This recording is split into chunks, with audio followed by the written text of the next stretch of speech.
So in this video, we are going to discuss about the topic Hofmann rearrangement, in which the rearrangement is to the electron deficient nitrogen atom. So let us see how it will be happens. So first of all, the reactant molecule is amide. The general formula of amide is RC double bond O NH2, and it can be treated with the Br2 molecule in the presence of base like sodium hydroxide, which gives us the amines, and the byproducts like sodium bromide, sodium carbonate, and also the elimination of two water molecules. So first of all, as we see the reactant molecule in which the nitrogen is attached to the two hydrogens, the hydrogen can be eliminated as H plus and will be combined with the Br minus in the Br2 molecule and eliminated as HBr.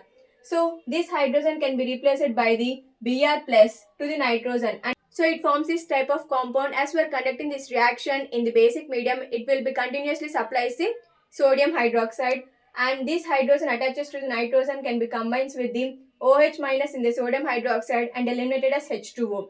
So after the elimination of H2O, then we'll get the negative charge, and Br minus will be attached to the sodium plus and eliminated as sodium bromide.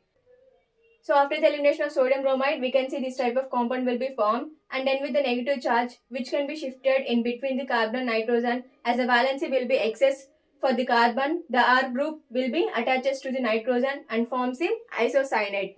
After the formation of isocyanate, it will be treated in the presence of water in which hydrogen and OH minus are present. So as we are shifting this bond towards the nitrogen will get the negative charge and carbon will get the positive charge.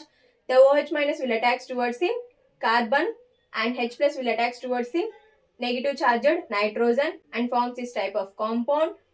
So the bond present in between C and N will be shifted to the nitrogen, as nitrogen is more electronegative than carbon, and the OH molecule attaches to the carbonyl group in which hydrogen will combine to the nitrogen with the negative charge, and the bond present in between O and H is shifted towards the C and O and eliminated as CO2. After the decarboxylation, we will see that N with the negative charge and which can be attacked by the hydrogen and finally forms R, N, H and this H.